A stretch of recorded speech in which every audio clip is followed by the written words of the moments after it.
السلام عليكم ورحمة الله وبركاته، ازيك يا صديقي العزيز، أهلا بيك في فيديو جديد. في الفيديو ده إن شاء الله هخليك تعمل صور احترافية لنفسك زي الصور اللي ظاهرة قدامك كده، وهعرفك كذا تريكاية كده هنستخدمها في المواقع بتاعتنا، تقدر من خلالها تخلي الذكاء الاصطناعي يعرف ملامح وشك كويس ويبدأ يطلع لك الصور بالشكل اللي ظاهر قدامك دوت. كمان هنعرف ازاي نحفظ الصور عندنا من غير علامة مائية وبأعلى كواليتي. الله اكبر عليك. ايه الحلاوه دي؟ ايه الحلاوه دي؟ فمن غير أي مقدمات تابع الفيديو للآخر، وإن شاء الله قريب بإذن الله هننزل فيديو شرح من الموبايل، علشان لو أنت بتستخدم الموبايل. أنا عارف إن في ناس كتير بتستخدم الموبايل، ولكن أنا قررت أبدأ من الكمبيوتر، وإن شاء الله قريب جدا جدا هننزل شرح من الموبايل. ولكن عايز أقول لك حاجة، اللي بيحصل في الكمبيوتر هو اللي بيحصل هو اللي بيحصل بالظبط في التليفون. Oh God! No God, please no! فما تقلقش، اللي هنعمله هنا هيتعمل هنا، مع اختلافات بسيطة، ان التليفون بس بتكون الواجهة بتاعته مختلفة شوية. جاهز يا صاحبي نزود سطر جديد في كتب التاريخ. أول حاجة عايزها منك، هتمسك كاميرا التليفون كده وتبدأ تصور نفسك 10-15 صورة على قد ما تقدر تصور نفسك. أقصى حاجة 30 صورة، لأن الموقع ما بيقبلش أكتر من كده. هتبدأ تصور نفسك بالشكل ده من كل الزوايا، هتصور نفسك من الناحية الشمال، من اليمين، من الجنب الشمال، كذا لقطة كده لينا زي ما أنت شايف كده قدامك، زي ما أنا متصور كده. هتبدأ تقلد اللي أنا عامله ده بالظبط. طيب بعد بقى ما بنصور الصورة بتاعتنا، بندخل على جوجل من الموبايل أو اللابتوب زي ما قلت لك، وبنبحث عن موقع اسمه ويتس اي اي. هنلاقي الموقع ده اللي ظاهر قدامنا. طبعا هو ليه ابلكيشن للموبايل، ولكن انا ما اتعاملتش على الابلكيشن علشان ما افتيش، وبفضل انت تشتغل من على متصفح جوجل كروم افضل لك من الابلكيشن، لان في ناس جربت الابلكيشن وما كانش معاها احسن حاجه. فبكل بساطه يا صديقي، كل اللي هنعمله هنضغط على كلمه تسجيل دخول ديت عشان نبدا نعمل اكونت على الموقع ده. فهنضغط المتابعه مع جوجل علشان نبدا نربط حساب جوجل بالموقع. هو تلقائي هيفتح معايا اكونت جوجل بتاعي بكل سهوله. كل اللي هحتاجه منك دلوقتي، هنيجي على كلمه نماذجي ديت، وهنضغط على نموذج الصوره، وهنضغط على كلمه قم بانشاء واحد، وهنضغط على تدريب نموذج صوره دي. في اسم نموذج الصوره هنكتب اسمي انا، مثلا وائل، وهنا الكلمات التحفيزيه دي مش هنكتب فيها حاجه خالص. والصوره التدريبيه هنا بقى نبدا نرفع له الصور اللي انت اتصورتها. وبعد ما بنرفع له الصور بتاعتي، يعني انا رفعت له الصور بتاعتي، اعوذ بالله، ايوه كده يا وديع. هنضغط على التدريب والاحتفاظ ديت كده. بكل بساطة احنا عملنا نموذج للشكل بتاعنا علشان الاي اي يبدأ يتدرب عليه. وهنستنى قائمة الانتظار بتاعتنا، مش هيغيب ان شاء الله. كل شوية هندخل نعمل ريفرش كده. العملية دي بتاخد معانا زي نص ساعة أو ساعة إلا تلت بالكتير خالص. هندخل تاني خلال نص ساعة هنلاقي النموذج بتاعنا متدرب وجاهز. طب يا صديقي، بعد انتظار ساعة بالظبط، وده لأن الموقع كان عليه ضغط كبير جدا، هنعمل ريلود كده للصفحة بتاعتنا، وهنيجي على كلمة نماذجي ديت، وهنيجي على نموذج الصورة.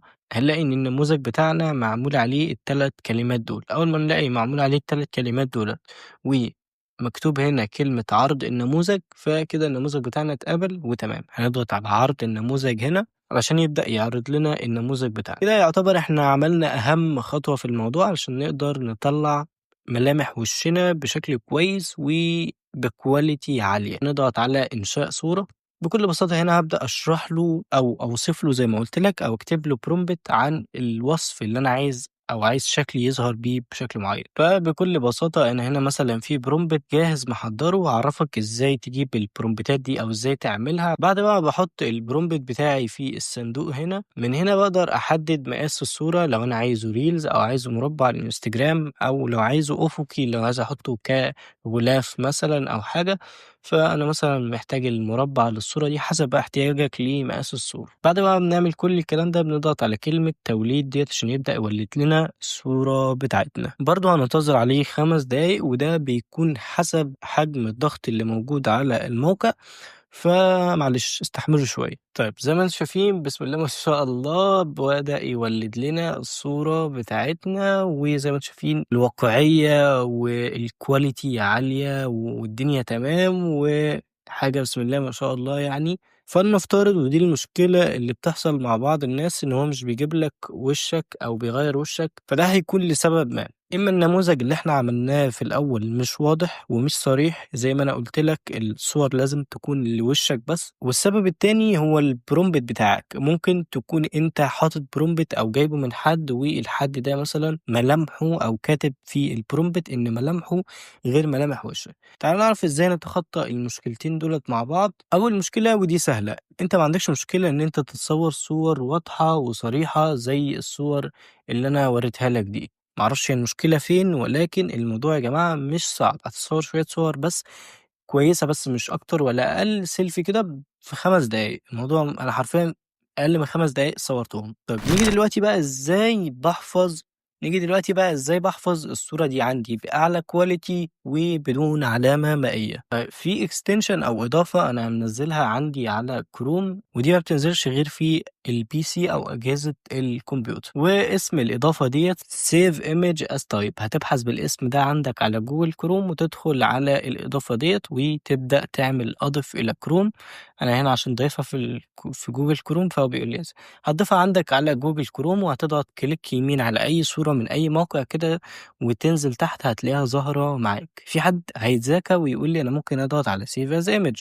طب اضغط كده يا صديقي، هتلاقي الموقع بيظهر لك الصورة بالصيغة دي. هل أنت تقدر تستخدم اخويا بالله عليك ما تزعلش والله. بتاعتك بالصيغة دي؟ فلأ. فهنا الإضافة ديّة بتوفّر علينا إن إحنا نقدر ننزّله بصيغة PNG أو JPG أو الصيغ العادية. فبكل بساطة هنضغط على save as PNG وهتبدأ تتحمّل الصورة معانا بدون علامة مائية وبأقل مساحة. فاضل خطوة واحدة بس وهي إزاي نعلّي quality الصورة. أنت هنا لو كتبت في جوجل كروم تحسين جودة الصورة بالذكاء الاصطناعي وبحثت هتلاقي كمية مواقع غير عادية بتعمل الموضوع ده.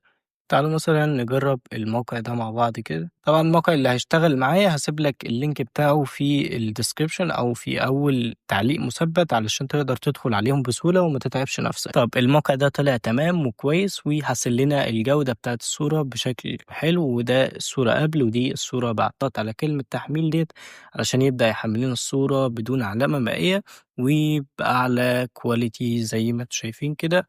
الصورة طلعت معانا بجودة عالية. طب نيجي بقى على الجزء التاني في الفيديو بتاعنا النهاردة وهو ازاي اجيب البرومبت او ازاي اعمل برومبت للصور بتاعتي. بكل بساطة انا مثلا هدخل على موقع زي موقع بنترست علشان ادور مثلا على صورة ممكن تعجبني فيه. على سبيل المثال انت ممكن تجيب الصورة ديت من الفيسبوك او ممكن تجيبها من اي حتة او ممكن تلاقي حد عامل صورة اصلا والصورة دي عاجباك فتبدأ تجيبها منه. أنا هنا مثلًا دخلت موقع Pinterest وكتبت له في الsearch كلمة شاب ديّة وبدأ يطلع لي صور لشباب زي الأمارات كده. طبعًا إحنا هنقدر دلوقتي ناخد الصور بتاعتهم ديّة ونحولها لينا. أنا مثلًا الصورة دي بالنسبة لي كويسة وتمام ومحتاج أستخدمها. كل اللي باعمله باحفظها برضه عندي على التليفون أو على الكمبيوتر. بكل بساطة هندخل على الموقع ده اسمه ImageFX. وإيه وظيفة الموقع ده؟ الموقع ده بيقدر يحول لنا الصورة لprompt عن طريق إن إحنا بنضغط على كلمة product ديّة من الموقع وبنضغط على image to prompt وهنا بنبدأ نرفع له الصورة. أنا مثلًا هارفع له الصورة اللي إحنا لسه جايبينها من Pinterest ديّة وهابدأ أضغط على generate prompt علشان يبدأ يولد لي الوصف بتاع الصورة ديّة عشان أقدر أستخدمه على موقع Wix. هناخد بقى الوصف ده copy وهاروح على Google translate علشان نبدأ نترجم الوصف ده ونعدل عليه. معلش هاتعبك شوية. أنا هانظّم لك الروابط ديّة في أول تعليق مثبت تحت علشان ما تتوهش مني، وأبدأ أحط له الرابط بتاعي كده باللغة الإنجليزية بكل سهولة، وهابدِّل من هنا علشان أعدِّل على الصورة. هنا الوصف باللغة العربية مثلًا بيقول لي صورة بورتريه بدرجات رمادية لرجل. أنا هابدأ مثلًا هنا أحوّلها من رجل لشاب مثلًا عشان يبدأ يطلّع لي ركّز في الحتّة ديّة عشان مهمة، ودي النقطة اللي بتخلّي الناس ما بيطلعلهاش الوش بتاعها. فهاحوّل مثلًا كلمة رجل ديّة لشاب في سِن ال18 من عمره. أنت هنا هتكتب له سِنّك بالضبط عشان يقدر يطلّع لك الملامح بتاعتك. ذو تعابير مدروسة، نقطة مرقوبة الوظيفة تظهر وجهي وكتفي شعر قصير داكن.